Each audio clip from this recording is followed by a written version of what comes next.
धर्म ग्रंथों के अनुसार त्रेतायुग में समुद्र पर भारत और लंका के बीच एक विशाल सेतु पुल बनाया गया था।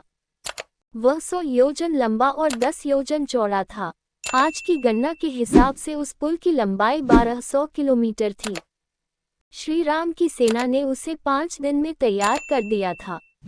रामायण काल में भारत और लंका के बीच हजारों साल पहले समुद्र पर एक विशाल सेतु पुल बनाया गया था।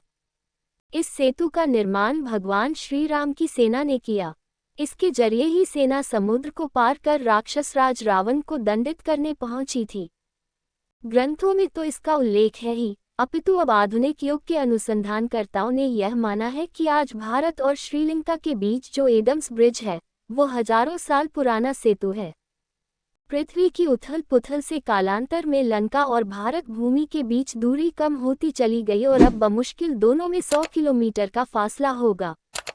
हालांकि दोनों के बीच सेतु के अवशेष आज भी मौजूद हैं, जिसे राम सेतु कहते हैं। धर्म ग्रंथों में उल्लेख है कि लंका पहुंचने के लिए श्री राम सेना को समुद्र पर 100 योजन लंबा और 10 योजन चौड़ा सेतु बनाना पड़ा।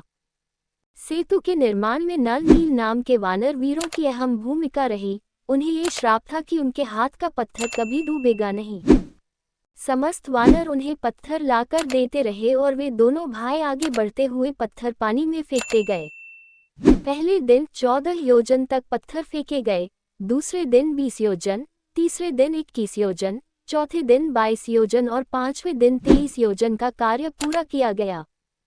इस प्रकार 100 योजन का काम 5 दिन में पूरा हो गया था।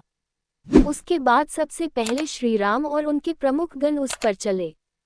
विद्वान कहते हैं, अगर सूर्य सिद्धांत के अनुसार एक योजन को 8 मील की दूरी माना जाए तो करीब 1200 किलोमीटर होगा। 1200 किलोमीटर को 400 कोस कहा जाता है। इस प्रकार आज की गणना करें तो राम सेतु की लंबाई 1000 किलोमीटर से भी ज्यादा थी। हालांकि भारत श्रीलंका के मध्य अब जो सेतुनुमा आकृति है, वो करीब 48 किलोमीटर लंबी ही रह गई है।